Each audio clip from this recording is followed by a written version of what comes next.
The night my daughter came home sobbing, her hair had been hacked like a lawn mower had run over it. Left side chopped clean to earlobe level, right side jagged and uneven, and at the back of her head, a patch almost completely shaved down to the pale scalp beneath.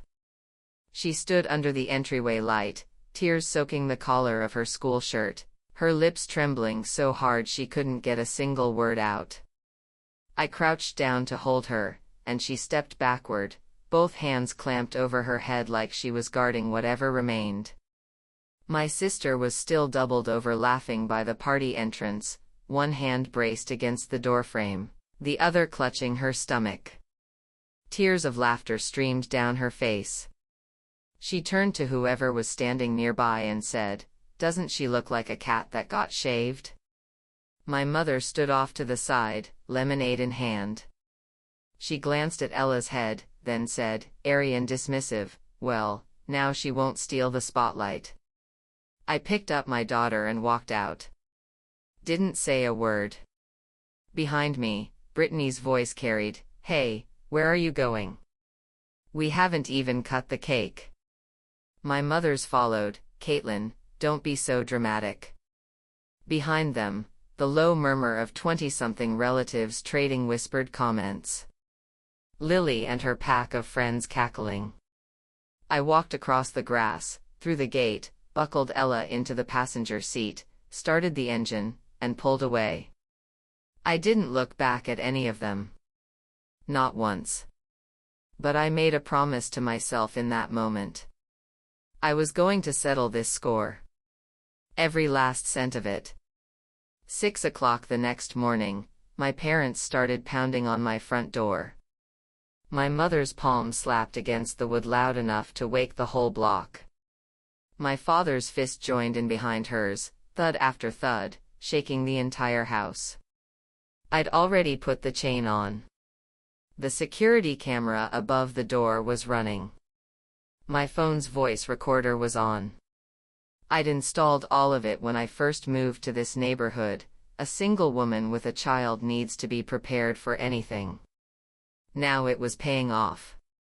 I cracked the door an inch. There was my mother in a wrinkled sage-green housecoat, hair unbrushed, face flushed a mottled red with fury, red-rimmed eyes blazing. Behind her, my father stood in a t-shirt and shorts, hands shoved in his pockets, face expressionless, but his fists were clenched. "Caitlin, open this door." My mother's voice could have sliced glass. "You walked out last night and your sister cried all evening. You embarrassed everyone. Open up right now." "Why?" I asked through the gap, voice flat. "Why?" Brittany spent 2 weeks planning Lily's party, spent a fortune, invited all those people, and Lily was having a wonderful time, and you just grabbed your kid and walked out. Everyone was staring.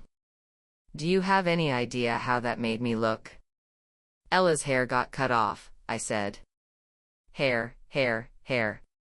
Her voice shot up another octave. It's just kids' hair, it'll grow back. Brittany told you it was a joke, Tony slipped. She didn't mean for it to happen. Why are you being so petty? Is it jealousy? Are you jealous that Brittany's doing better than you and you're using this as an excuse to cause trouble? I leaned against the doorframe, looking at her through that narrow gap. I'd been looking at that face for over 30 years. I could draw it from memory. But right now it was twisted into something I didn't recognize. It was always the same, every time Brittany wronged me. My mother wore that exact expression, eyes bulging, finger practically jabbing through the air, pinning every crime on me alone. When Brittany chopped up my Barbie dolls as a kid, my mother said, "Your sister's just playing with you, don't cry." When Brittany borrowed the Walkman I'd saved months to buy and never returned it, my mother said, "Your sister needs it, just let her have it." When Brittany threw my model project off the balcony in high school, my mother said, "Your sister's stressed, don't provoke her." The year I got divorced and Brittany walked off with my silver photo frame, my mother said, "It's just a frame, if your sister likes it, let her have it. I'd swallowed it for 30-something years. I'd lost count of the nights I bit my pillow to keep from waking Ella, the mornings I put on a smile and went to work, bought birthday presents for Brittany's daughter, showed up to family gatherings and pretended none of it had happened. But this was different. This was my daughter. This time, the scissors had grazed her ear. "Mom, listen to me," I said, surprised at how steady my voice came out. 1. Ella's hair wasn't just cut short. It was destroyed. Left side cut above the ear, right side uneven, a patch in the back almost bald. The scissors grazed her ear, there's a scratch. 2. Tony didn't just slip. Brittany told him to do it. I saw her walk over and speak to him, and right after that, he switched to the big scissors. "You're making things up." My mother was practically shrieking now. Brittany would never do that. She was being nice, offering to style all the girls' hair. You just can't stand to see her happy, can you? You're divorced, you're raising a kid alone, you've got a twisted mind. My father cut in from behind, opened the door. "The neighbors can hear all of this." "No," I said. "You two go home. Ella needs rest today, and I'm not seeing anyone." My mother shoved the door with both hands. The chain went taut, metal scraping against metal, a sound that made my teeth ache. A chip of paint flaked off the frame. She started yelling at full volume, loud enough that I'm sure the entire cul-de-sac heard, "You ungrateful brat. We raised you, fed you, clothed you, and now you're turning on your own sister over a little hair? You open this door. I'll stand here and scream until the whole neighborhood knows what kind of daughter you are." I closed the door, took off the chain, and locked the deadbolt. I leaned against the wood and stood there for a few seconds. My heart was slamming against my ribs, my palms slick with sweat, but I saved the recording. Back in the bedroom, Ella was awake. She sat up against the headboard, hugging a pillow, the blanket pulled up to her chin, only her red-rimmed eyes visible above it. Sunlight bled through the gap in the curtain and fell across her head. Those hacked-off strands looked like a badly mown field, jagged and raw, the pale scalp glaring through in that one patch. She saw me come in and instinctively reached back to touch her head. Her fingers brushed those rough stubs and she flinched, then yanked the blanket over her face. From beneath it came quick, shallow breaths, each one hitching with suppressed sobs. I sat on the edge of the bed and patted her through the blanket. She was trembling. "Ella, honey, I need to talk to you about something." No answer from under the blanket. "What your aunt did, we can't just let it slide." I kept my voice calm and steady, for her. Not to get back at anyone. But so they understand that some things aren't jokes. "And I need your help, sweetheart." The blanket lowered a fraction. One eye appeared, red and swollen, a tear clinging to the lashes. "Did you take video at the party with your phone?" Ella thought for a moment, then nodded. She reached under her pillow and handed me her old iPhone. Lily had asked her to record the gift opening, she said.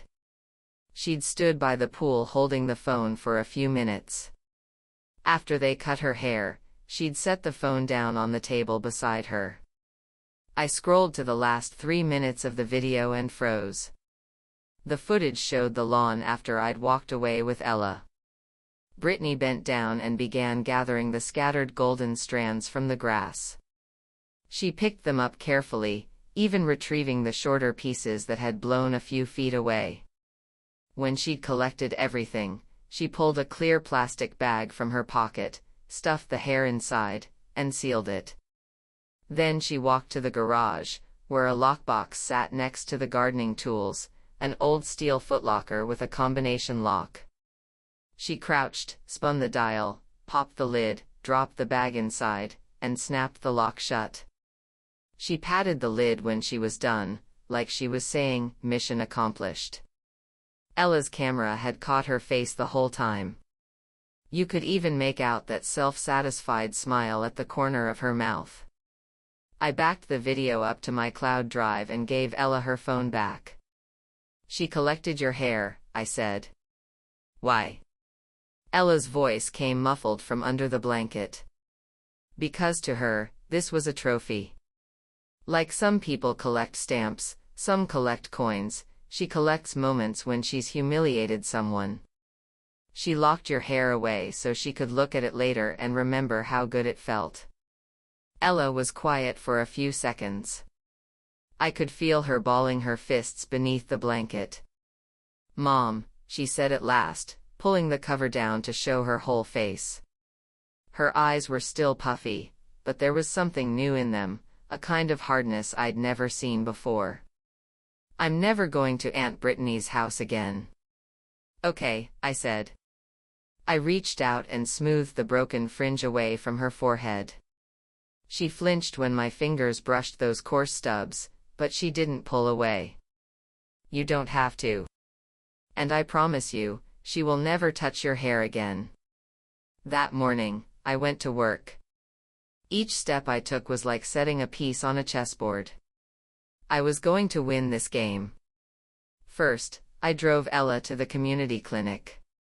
My old college friend Michelle was a registered nurse there, we'd stayed close, and she'd seen Ella through every cold and fever since we moved here. When Michelle saw Ella's head, she drew a sharp breath. She examined the scratch behind Ella's ear carefully and determined it was only a surface abrasion, no infection. She typed up an official record for me. "Patient presents with approximately 2 cm linear abrasion on left posterior auricular area, erythematous. Suspected sharp object injury. Recommend continued observation. Scalp intact, no visible follicular damage." I folded that paper into my bag. Michelle walked me to the door and gripped my hand. "Caitlin, don't let this slide. I've been a nurse for 15 years. I've seen too many kids get bullied and no one stand up for them. If you go to bat for her now, she'll remember it for the rest of her life." Second, I went to the print shop down the street and printed 3 key frames from Ella's video. The first showed Brittany crouched on the lawn gathering hair. The second showed her stuffing it into the plastic bag. The third showed her locking it into the footlocker. Every image was sharp enough to identify her clearly, down to the details of her hands and face. I printed 3 copies, one for home, one for the car, one to keep on me at all times. Third, I drove to the county sheriff's office. The deputy who took my report was a Latina woman in her 40s, her badge reading Rodriguez. I laid out the clinic record and the 3 photos, then played the video on my phone. She watched the whole thing in silence, hands folded on her desk, forehead creased. "Ms. Morris," she said at last, "from the evidence you've shown me, there's more than enough to open a case. Unauthorized cosmetic procedure on a minor, physical injury resulting from that procedure, that's assault at minimum. If this so-called stylist doesn't have a license, we're looking at unlicensed practice as well. And collecting the hair and locking it away, that's evidence of malicious intent, which strengthens your claim for emotional damages. What can I do right now?" I asked. "I'll file an incident report for you. Note the number." She scribbled in her logbook. "But I'd recommend trying civil mediation first. You've got a clear set of demands, a public apology, restitution, return of property. If they refuse, or if mediation fails, you can use this report number to formally press charges." She handed me a receipt with the case number and her signature. Fourth, I called Patricia. She was the lawyer I'd used for my divorce, 50-something, sharp as a tack, 20 years of family law under her belt. She'd fought tooth and nail for my full custody of Ella, and Daniel's attorney had been no match for her. I spent 20 minutes walking her through everything, from the party to Brittany locking the hair away, from my parents' door pounding to the video and the photos. Patricia didn't interrupt once. At the end, she let out a dry, flat laugh. God, Caitlin, your sister is monumentally stupid. I've seen a lot of family disputes, but this is genuinely impressive. Unlicensed cosmetic work on a minor. Assault. Intentional infliction of emotional distress. Dissemination of humiliating images of a minor. You've got a case from every direction. And the fact that she locked the hair away? That proves premeditation. She didn't just act on impulse, this was planned. You've got video, medical records, a sheriff's report, social media screenshots. Your chain of evidence is almost complete. What should I do? Send a demand letter. Patricia's voice was crisp and final. Give her 72 hours. 3 demands. 1. A formal public apology on all relevant platforms and in your family chat. 2. Return the hair. 3. Financial restitution, you name the amount. If she meets all 3, you can consider dropping litigation. If she fails even one, we go to court. Caitlin, I'm warning you, if we file, this will get messy. Relatives, friends, possibly even local press. Are you sure you want to go that far? I looked at Ella's closed bedroom door. She was asleep in there. Yes, I said. Then I'll draft it tonight. 5th, I dropped Ella at her best friend Sophia's house that afternoon. Sophia's mom, Wendy, lived 2 streets over. She was an elementary school art teacher and one of the kindest people I knew. She'd already heard what happened. News traveled fast around here. When she saw Ella on her doorstep in a baseball cap, Wendy's eyes went red. She crouched down and pulled Ella into a hug, then said, "You and Sophia go play upstairs, sweetheart. I'll make cookies." Ella looked back at me before she went up. I smiled and gave her a thumbs up. She gave me one back, that small thumb rising beside the brim of her cap, then disappeared up the stairs. In that moment I understood, my daughter was stronger than I'd realized. Not because the cruelty hadn't touched her, but because she trusted me to make it right. I got in my car and drove to my parents' house. 6th, I went to face them alone. Not to negotiate. Not to beg. To draw my line in the sand. My mother opened the door and her expression darkened, but she stepped aside to let me in. My father was in the living room watching a baseball game, a beer and a bowl of nuts on the coffee table. And Brittany was there too, sprawled in the armchair, scrolling through her phone in a pink silk robe, hair casually pinned up, looking pleased with herself. When she saw me, she let out a mocking little "oh," and curled her lip in that smirk I'd known my whole life. "Well, look who decided to show up," she said, setting her phone down. "Finally come to apologize?" I ignored her completely. I stood in the middle of the living room and addressed my mother. "What's the name of the man who cut Ella's hair? I need his contact information." Brittany rolled her eyes. "What, you're going to sue him?" "He's a licensed professional, I got him through a friend." "Is he licensed?" I asked. She paused, fingers drumming on the armrest. "None of your business."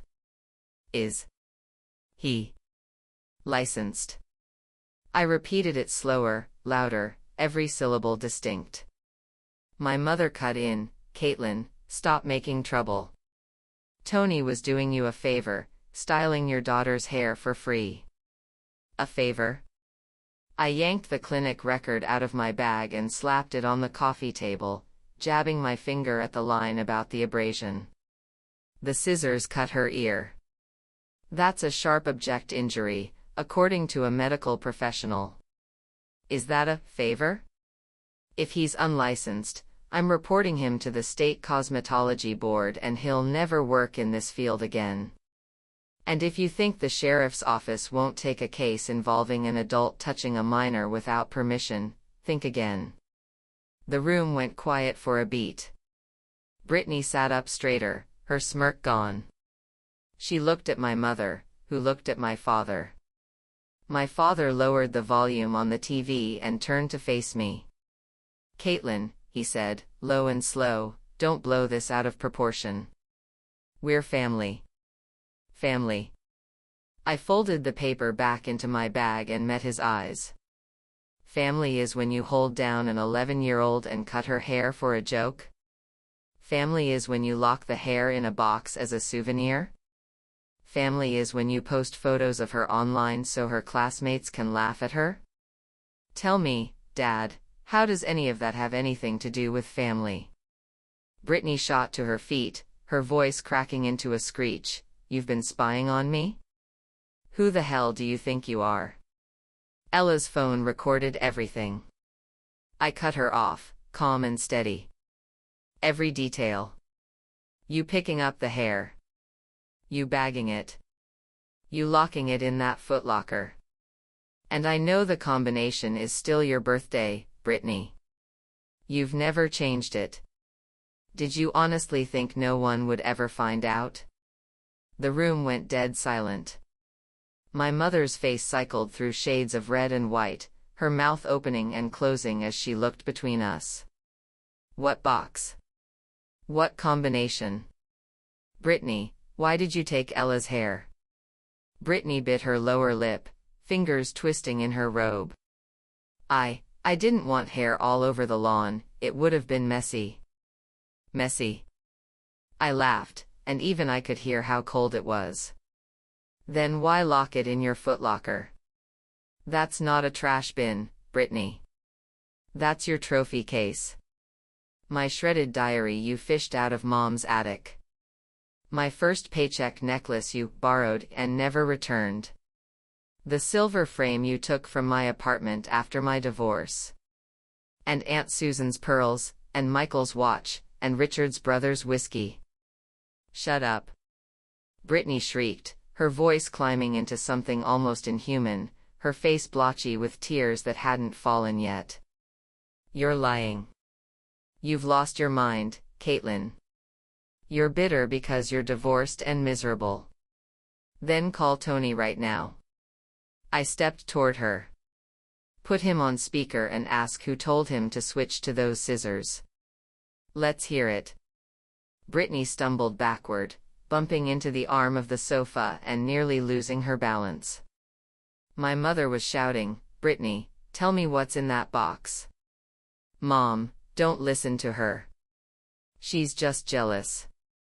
She's always been jealous. Then go show her the footlocker, I said. Right now. Open it up. What are you afraid of, Brittany? Brittany's face went white. Her lips quivered, but no sound came out. My father turned the TV off completely and stood up. Enough, he said quietly. I walked to the front door and looked back at the three of them, my mother with her fists clenched, standing in the middle of the room. Brittany collapsed onto the couch, hands over her mouth, my father staring at the floor, head bowed. The demand letter will be in Brittany's inbox tonight, I said. 72 hours, a public apology, return of my daughter's hair, and financial compensation. You meet all three, and I'll consider dropping legal action. You miss any one of them, I paused.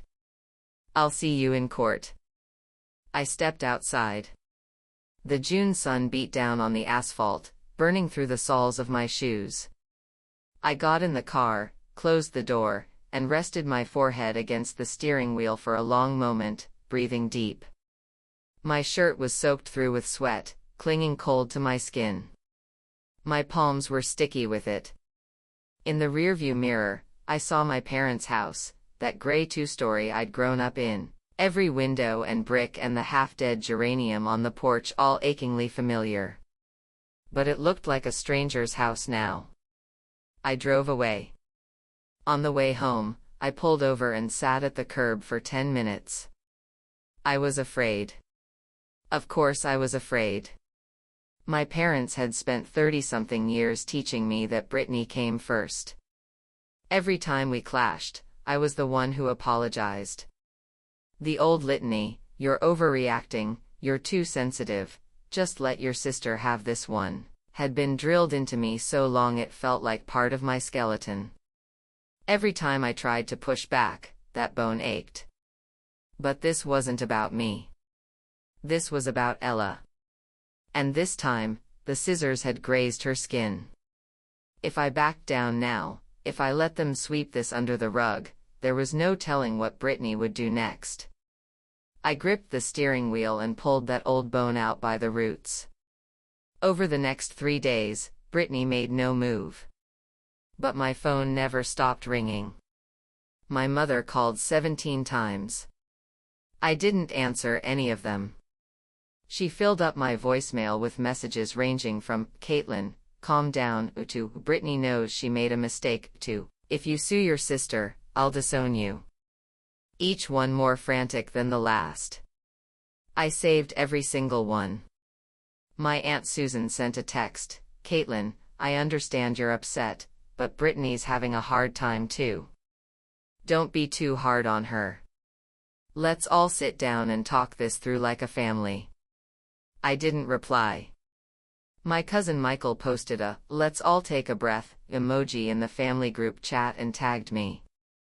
I ignored it. Richard, Britney's husband, sent me a text, "let's talk." I read it and deleted it. Even Lily sent me a voice message from her mother's phone. The 12-year-old sweet, babyish voice chimed, "I'm sorry, Aunt Caitlin, I was just joking, don't be mad, okay?" I saved that audio file too. Because that message proved that the whole family was trying to bury this under the word "a joke." Wednesday morning, Ella's teacher called. She'd been wearing her baseball cap to school all week, the teacher said, refusing to take it off even during gym. When the cap fell off during a run, some boys pointed and laughed. They called her a baldy boy, buzzcut freak. Ella burst into tears and went to the nurse's office. I picked her up from school. She sat on the cot in the nurse's office, cap pulled low, mask covering most of her face, only her swollen red eyes visible. Her mask was wet with tears in a patch over her mouth. When I gathered her into my arms, she trembled against me. After a long minute, she pulled out her phone and handed it to me, voice muffled. "Mom. Lily posted it." I looked at the screen and my blood went cold. Lily's social media account had posted a photo from the party, a group shot, with the caption, "My cousin's new haircut LOL." The picture showed Ella exactly as she'd looked after the scissors, the hacked left side, the uneven right, that bare patch at the back, her hands pressed to her head, her eyes red and overflowing. 20 comments had already piled up beneath it. "LMAO, OMG so mean, Lily you're savage," and one boy's profile picture with, "looks like a sheep that got sheared." I screenshotted every single comment. Then I gave the phone back to Ella. "I'm taking you out of school for a week," I said, keeping my voice as normal as I could. "You're going to rest at home. And this is going to be taken care of." That afternoon, after I'd settled Ella at home, I made the most important decision of this entire process.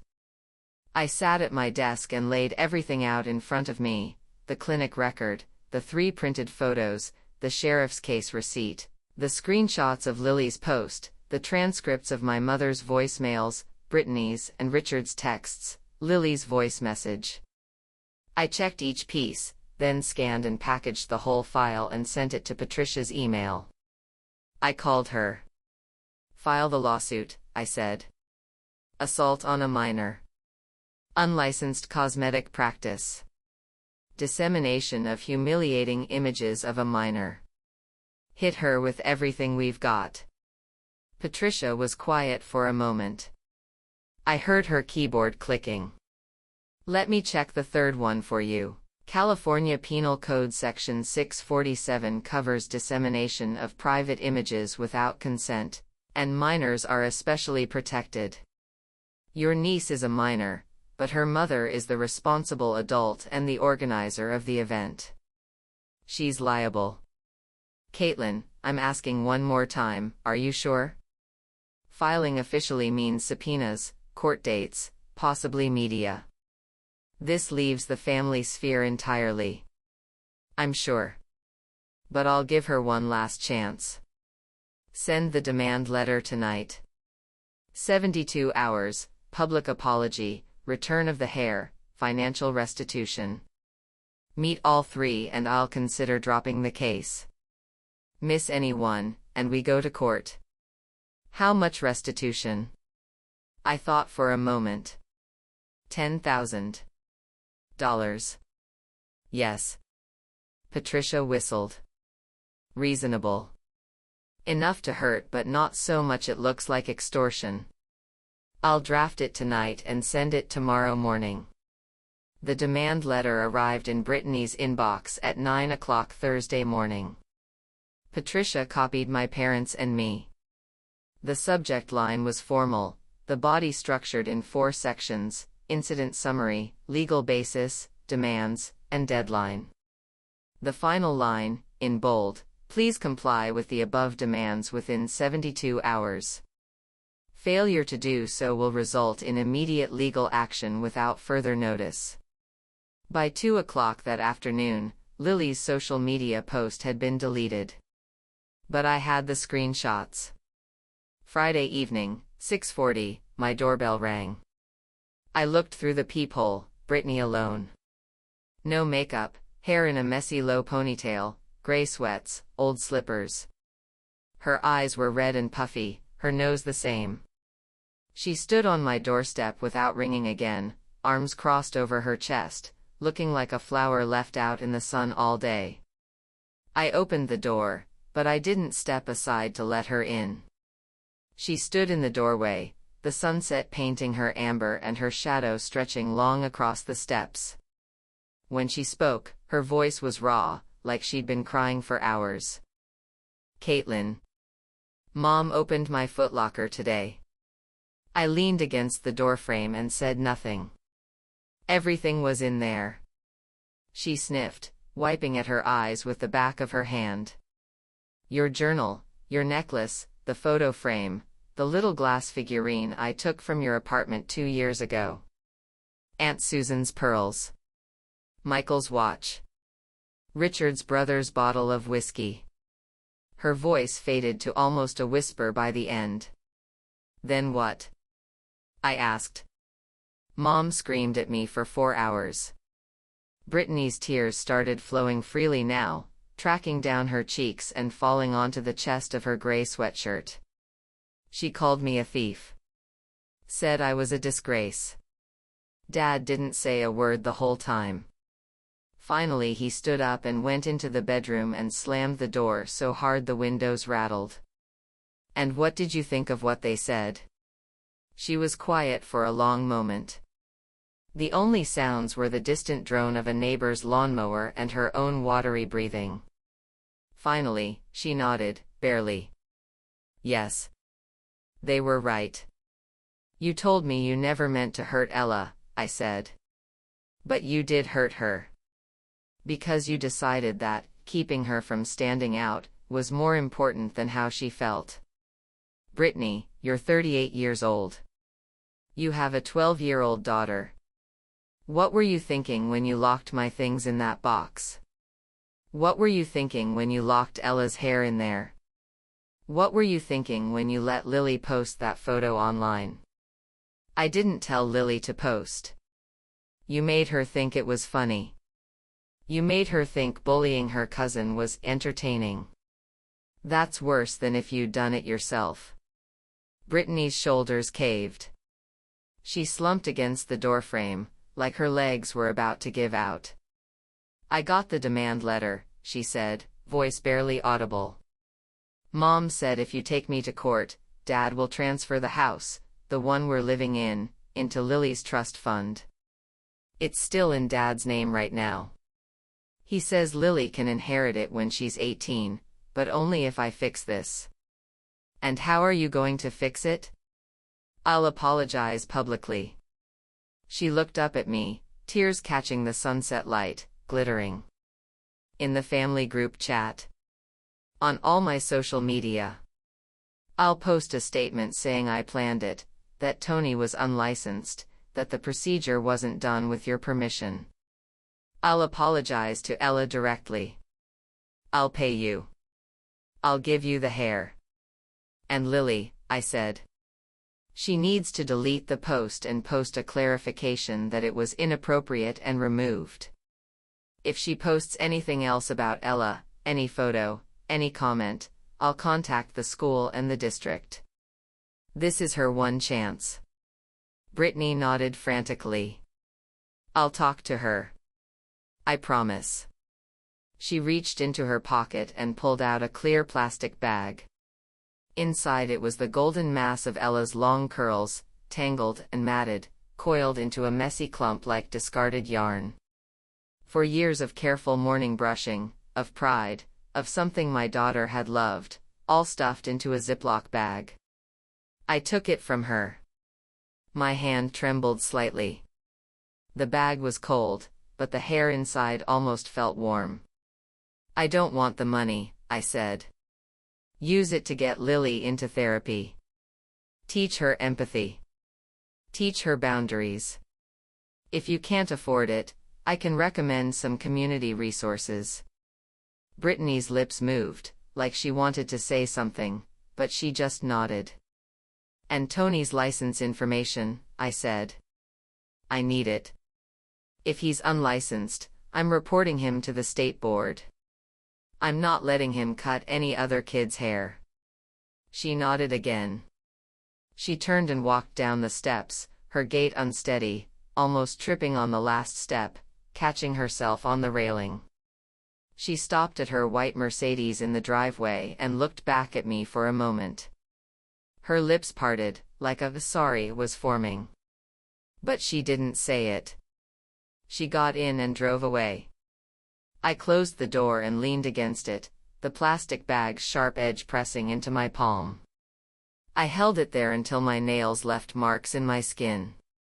That night, after Ella was asleep, I placed the bag on my desk and turned on the lamp. I looked at it for a long time. The golden strands glowed softly under the light, so different from the rough stubble on Ella's head now.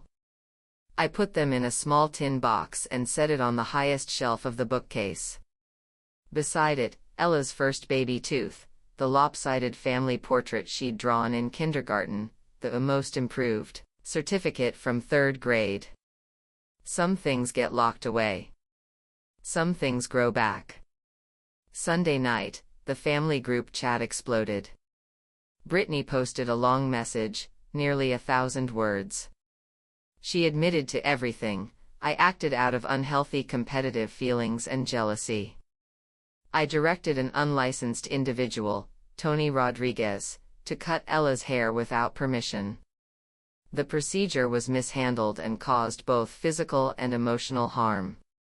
I am deeply ashamed and sorry. She appended a separate apology addressed to Ella. Auntie is sorry. Your hair was beautiful. I was wrong. It won't happen again. My mother responded with a crying emoji, followed by, we're a family. Let's move past this now. Then 3 folded hands emojis. My father didn't post in the group. But about 40 minutes later, I got a private message from him. Just one line, Caitlin. I'm sorry. I stared at that line for a long time. In 30-something years, I'd never heard those 3 words from him. I typed and deleted several replies. Finally, I sent back a single word, okay. Lily's account posted a clarification that night as well, brief and flat. The previous photo was inappropriate. It has been removed. I apologized to my cousin. No emojis, no follow-up, clearly forced. But she'd done it. Monday morning, Brittany added a line beneath her apology in the group chat: Tony Rodriguez is unlicensed in California. His number is XXXXXXXXX, his address is XXX.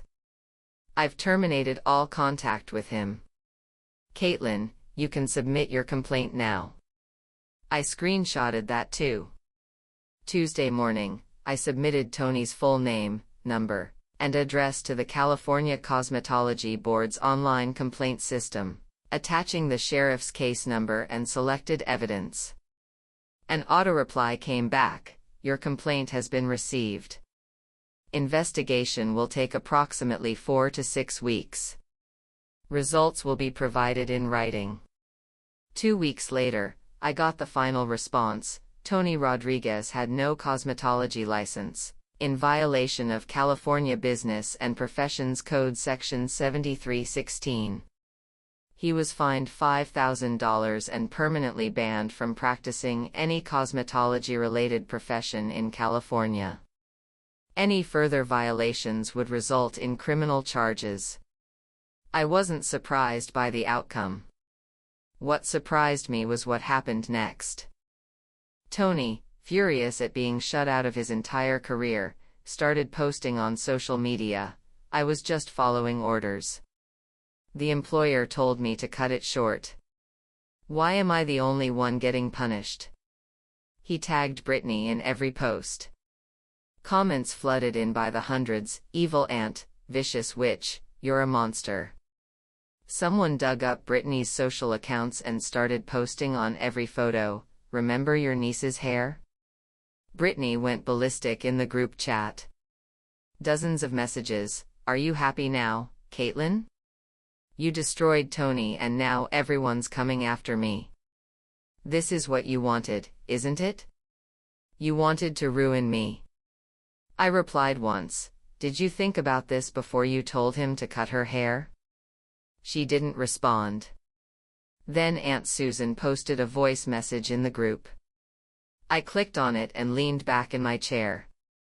Susan's voice was low and tight with suppressed anger: Brittany, that footlocker of yours had more than just Caitlin's things in it. My pearl necklace, the one Mom left me before she passed, white pearls, silver clasp, in a little felt pouch. I stayed at your house 3 years ago for a night and it's been missing ever since. You told me you didn't remember where it was. I blamed myself for losing it for 3 years. Mom told me yesterday there's a pearl necklace in your box. Explain yourself. 5 minutes of silence in the group. Then Michael, my limited edition mechanical watch. Blue dial, my initials engraved on the back. I stayed over Christmas 2 years ago and it was gone. You know anything about that, Brittany? Then Richard's brother, the banker who'd later take over the trust management, chimed in: Brittany, the Macallan 18 I'd been saving. It disappeared from my study last year. I'd appreciate it back. One after another, like dominoes falling. I sat on my couch and read each one. I felt nothing. Not satisfaction, not pity. Just the quiet certainty of a story reaching its inevitable end. Brittany was silent in the chat for a long time. Finally she posted 5 words: they were misunderstandings. I'll return everything. Then she left the group. In mid-July, a registered letter arrived from the Family Trust Committee. It stated that due to Brittany's misconduct and substantiated allegations of property misappropriation against multiple family members, the grantor, my father, had decided, in consultation with the committee, to transfer management of Lily's trust to an independent third-party fiduciary. Brittany and Richard would no longer have any management authority or beneficiary representation. In plain English, the house was still Lily's, technically, but until Lily turned 18, the rent revenue went to an independent manager with no connection to Brittany. Rent had to be paid on time to the trust account, one day late, and a formal demand letter went out automatically. Richard's brother had resigned from the trust committee voluntarily, saying he didn't want to do business with a house thief. My father had chosen this outcome himself. In his whole life, he'd never done anything that impressed me. But this once, he hadn't swept things under the rug. My mother called, sobbing so hard she could barely form words. "Caitlin, your father is adamant. He says he's been turning a blind eye to Brittany's stealing for 20 years, ever since you were kids, but he always thought family shame should stay hidden. He says he can't pretend anymore. Please, can you help your sister? Just one word from you." "No," I said. "She's your sister. She's also a thief who stole from her own sister, her own aunt, her own cousin, her own brother-in-law." My voice was flat.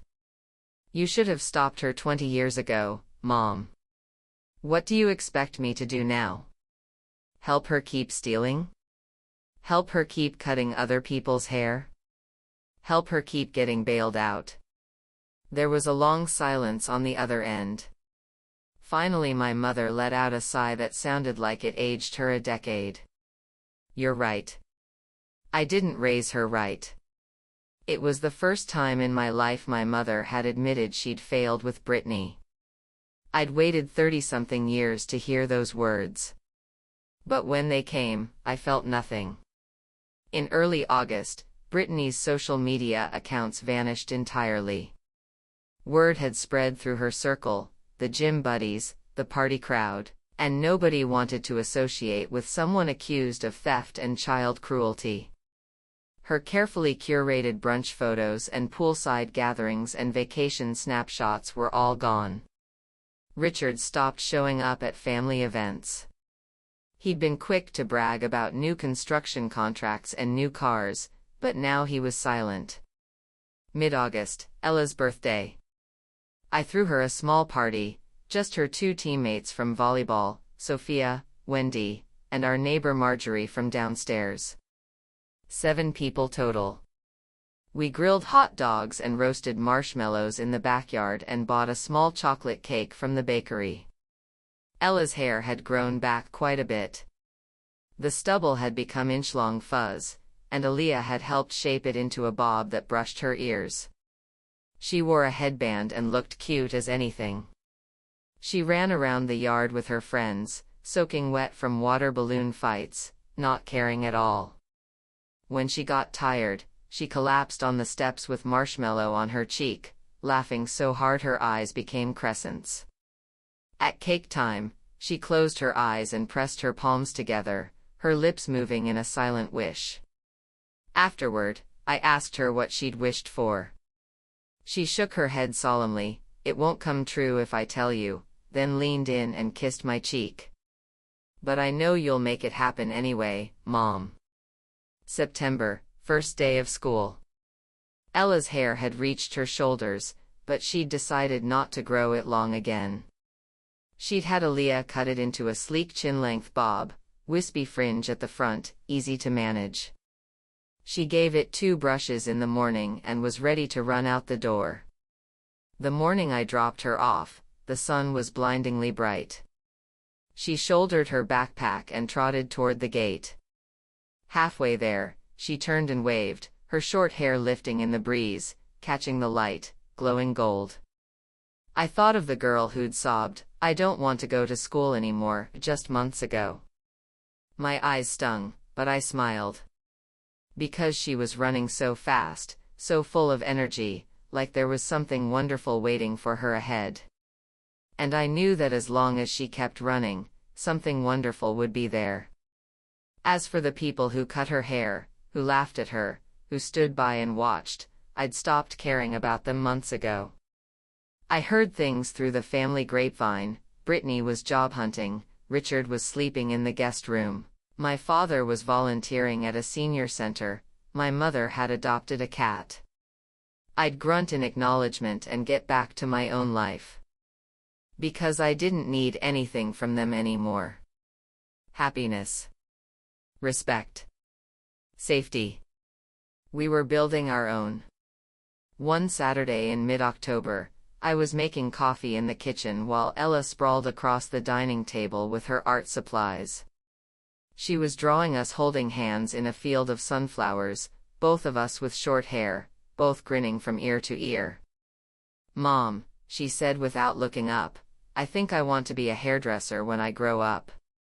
"Why?" "Because I want to give all the kids who got their hair cut badly a nice new haircut. So they know it's okay, it can grow back and it can look good again." She set down her brush and looked at me seriously. "Like Aaliyah did for me. The hair isn't the most important part. What matters is that someone's there with you." I held my coffee cup halfway to my lips. "Mom, I knew you were really angry back then," she said, going back to her drawing. The sunflowers were coming out a brilliant yellow gold. "But you never got mad in front of me. You just picked me up and walked away, and then you fixed it." "Getting mad wouldn't have fixed anything," I said. "I wanted you to know that when someone hurts you, you have the right to fight back. And you're never alone in that fight." She looked up and smiled. Her eyes were bright. Sunlight poured through the window and fell across her drawing. Those sunflowers were as golden as her long curls used to be, as bright as her short hair was now, vibrant and alive and full of warmth. What had the scissors taken? Nothing. The important things, the things that actually mattered, no pair of scissors could ever touch. There's one thing I've never told anyone. That night, the night of the party, the night Ella cried herself to sleep, I sat beside her bed for a long time. The desk lamp cast soft light across her face. Her eyelashes made tiny shadows on her cheeks. One hand had escaped the blanket and was clutching the pillowcase so hard her knuckles were white. Even in sleep, she was frowning. I sat there, watching that frowning little girl, and I made a promise to myself. From now on, anyone who makes her frown will have something to frown about. It wasn't an angry promise. It was a quiet one. And I kept it. At the end of October, I got an email from Aunt Susan.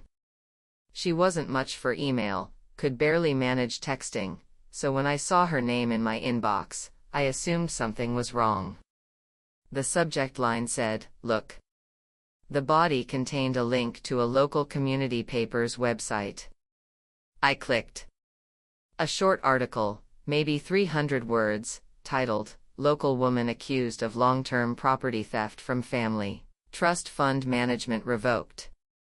They didn't use her full name, just a resident of the San Fernando Valley, but the details were unmistakable. The woman has been accused of taking personal items from multiple family members during gatherings, including jewelry, watches, and rare spirits. The items were discovered in a locked personal storage container. Her husband's property has been transferred to their child's trust under third-party management. Several family members are considering civil legal action. Comments were disabled, but the article had been shared over 200 times. In a neighborhood like ours, that meant half the community had read it. I forwarded the link to Patricia with a one-line note, "Was this you?" Patricia called me 10 minutes later. Her voice had that practiced, unhurried tone of someone who'd spent 20 years in family law. "No. But I know who it was, your Aunt Susan. She came to see me last week, asked about pursuing civil restitution for theft. I suggested that before going to litigation, she might want to test the waters with some community awareness. She took that advice." I texted Susan, "Auntie, I saw the article." She replied immediately, "Your father asked me to send it. He said he'd heard the phrase, 'family shame should stay hidden,' his whole life, and he was done with it." I stared at the screen for a long moment. Then I typed, "Thank you." She sent me a hugging emoji. It was the first time she'd ever used one. Early November, a Saturday morning. I was frying eggs when the doorbell rang. Through the peephole, I saw my father, alone, in a faded plaid shirt, holding a brown paper bag. He stood on the doorstep without ringing a second time. I opened the door. He didn't step inside. He just handed me the bag. I opened it and found a stack of documents.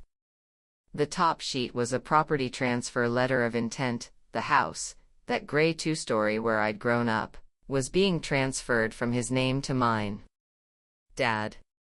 He stood with his hands in his pockets, looking at the tree across the street. Your mother and I discussed it. The house is yours. For you and Ella. You don't have to.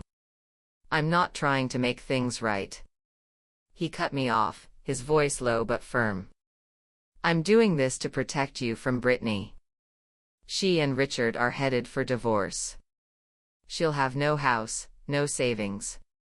If she comes after this place, your mother will cave and try to help her. If the house is in your name, Brittany can't touch it. Neither can your mother. I clutched the paper bag, standing in the doorway, not saying anything. The wind rustled through the pages. Caitlin. My father finally turned to look at me. I didn't do much for you over the years. When you got divorced, your mother said, let her figure it out, and I went along with it. When you moved out, she said, let her find her own way, and I went along with that too. When your sister hurt you, I always said, let's all calm down. I thought if I blamed everyone equally, that was fair. He paused. But I understand now. Blaming everyone equally isn't fair to the person who got hit. I didn't know what to say. 30-something years of silence from this man, and now this. My fingers were numb around the paper bag. Keep the house, he said. You don't have to move into it. Rent it out. Keep it empty. Whatever you want. Just keep it away from Brittany. He turned and walked down the steps, climbed into his old Ford, and drove off. I watched his car round the corner and disappear. Then I looked down at the bag in my hands. That afternoon I took the documents to Patricia. She flipped through them and nodded. They're in order. Your father's attorney drafted them properly. Sign here and I'll file them. The transfer should go through in 4 to 6 weeks. The house will be in your name. What about my parents? Where will they live? The documents include a lifetime occupancy clause for your father. He can keep living there as long as the house isn't sold. If you ever decide to sell, she looked at me. He's giving you the house, Caitlin. Not your mother. Not your sister. He knows you're the only one he can trust with it. I signed. Mid-November, Brittany and Richard formally filed for divorce. Michael announced it in the group chat with one sentence, Brittany and Richard are splitting. House goes to the trust. Car goes to Richard. She's leaving with nothing. Nobody replied. 2 days later, my mother called. This time she wasn't crying. Her voice was eerily calm. Caitlin, your sister has moved back in. Back in where? With us. She had nowhere else to go. Richard took the car. She took 2 suitcases and called an Uber. I held the phone and said nothing. I told her the house is yours now, title in your name. She can stay, but she's paying rent. $800 a month. Your father's rule. Mom, you don't have to tell me. I do. My mother cut me off. In the past, I always made decisions about your sister without consulting you. I'd tell you after the fact. Not anymore. The house is yours. Whether she stays, how long, whether she pays, that's up to you. I'm not making that call. There was a pause. I heard her sniff. Caitlin. You were right. If I'd stepped in 20 years ago, she wouldn't be here now. I didn't say, it's okay. I didn't say, I forgive you. I said, charge market rate. 800 is fair. If she misses a payment, I want a formal lease that allows eviction. Okay, my mother said. I hung up and sat in the living room. Ella's art project was spread across the coffee table, a blue bird on a branch, wings spread wide. Thanksgiving. Ella asked me, Mom, are we going to Grandma's this year? Do you want to? She thought. Will Lily be there? Probably. Your aunt moved back in. Lily will be there on weekends. Another pause. Ella shook her head. Then I don't want to go. But you can go if you want, I'll go to Sophia's house. I crouched down to her eye level. Ella, you don't have to hide from them. I'm not hiding. Her voice was serious. I just don't want to go. Like I don't eat broccoli. It's not because I'm scared of it. I just don't like it. I smiled. I ruffled her hair, it was past her shoulders now, soft and wavy at the ends. Okay. Then this year we'll do Thanksgiving here. Turkey and all. Invite Sophia and Wendy. That night I called my mother and told her we weren't coming for dinner. There was a 2-second silence on the other end, then she said, Fine. I'll bake a pie and bring it over. Your father bought walnuts. I said okay. Thanksgiving morning, she showed up with a foil-covered pie dish. She stood at the doorstep without coming in. Handed me the pie. Peered past me. Where's Ella? In the living room with Sophia. Playing games. Her hair's growing back? Sure is. My mother nodded. She turned to go. 2 steps later she stopped and looked back. Caitlin. I didn't put too much sugar in the pie. You loved sweet things as a kid, but Ella's teeth. Mom. I cut her off gently. I know. Drive safe. She walked away. I watched her go. She looked older than she had a few months ago, shoulders bowed, gait slower. I brought the pie inside. Ella poked her head out of the bedroom and asked who was at the door. I told her Grandma brought pie. She went, oh, and pulled her head back in. I set the pie on the counter and peeled the foil back. Walnuts piled thick and golden brown, fragrant as every Thanksgiving of my childhood. Early December, Brittany posted in the group chat again, not a fight, not an apology. Just, I found a job. Cosmetics counter at a department store in Burbank. Start Monday. Rent will be paid on time this month. No one replied. I saw it and didn't reply either. But at the end of the month, $800 appeared in my account, labeled a rent deck. I transferred it to a separate savings account and let it sit there. Mid-December, Ella's school held a winter concert. She was in the choir, wearing a red dress, standing on the risers in the second row. Her hair had grown past her shoulders, and Aaliyah had given it soft waves at the ends. She looked beautiful.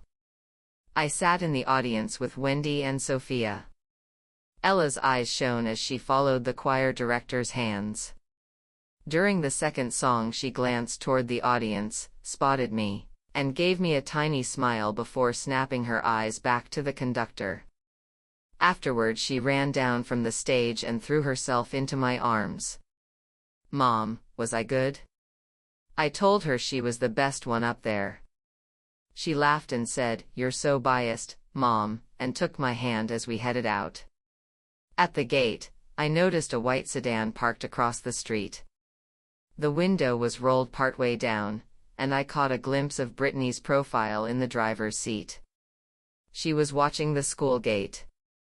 When she saw us come out, she raised the window an inch and pulled away. Ella didn't notice. She was telling me about the classmate who'd missed a note and the one who'd sung too loud. I didn't look back. Christmas Eve.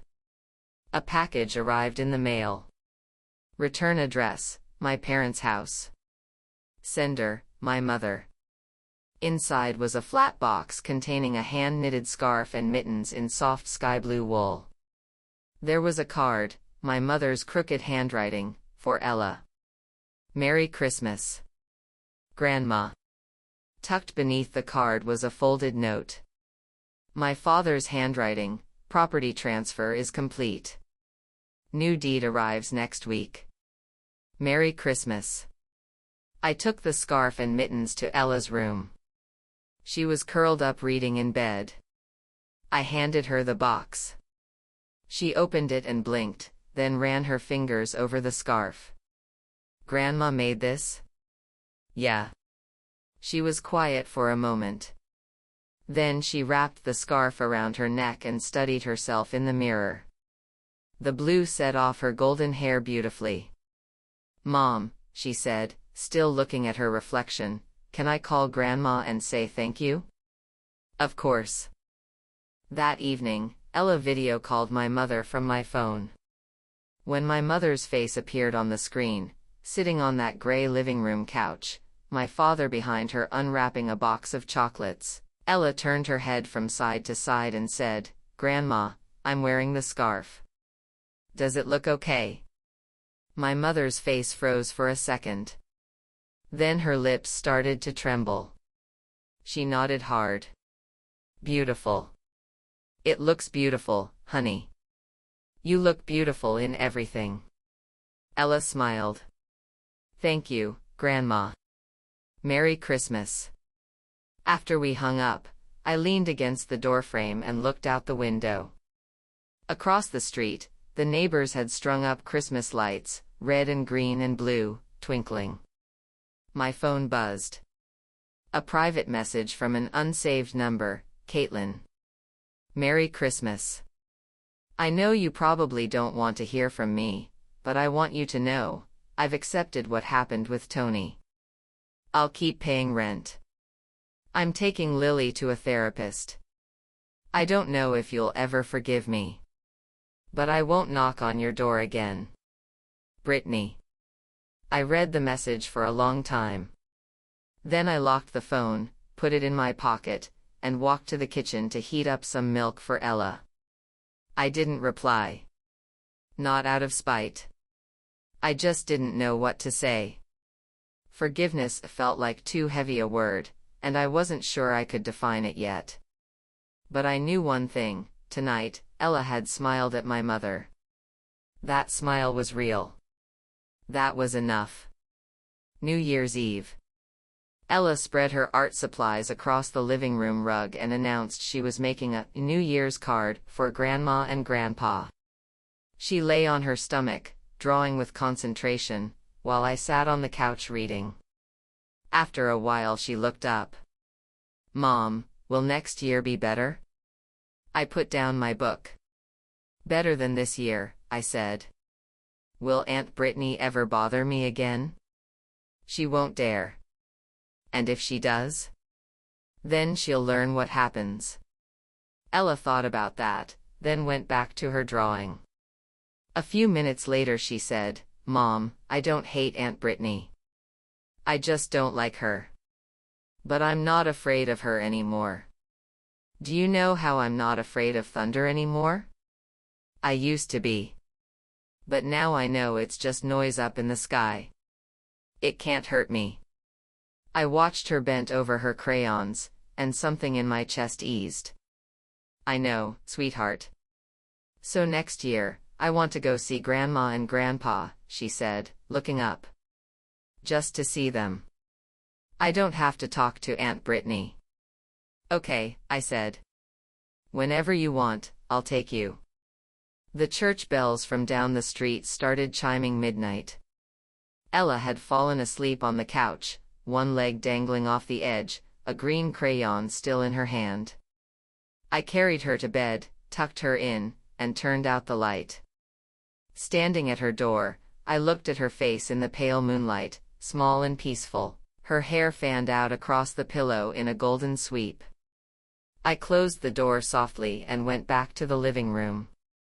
Her half-finished New Year's card lay on the coffee table, 3 crooked Christmas trees, 2 stick figures holding hands beneath them, one tall and one short. Both of them had short hair. Both were smiling. I stood there looking at it. Then I put the card carefully into my file folder on the bookcase. On the top shelf, the little tin box still sat where I'd placed it. The baby tooth. The kindergarten drawing. The certificate. The dried-out bag of golden hair. I touched the lid but didn't open it. Some things stay locked away. You don't need to take them out again. What matters is in the next room, breathing slow and steady, dreaming good dreams. Tomorrow was a new year. Hair would grow. Roads would open. And my daughter would never frown because of anyone's scissors again.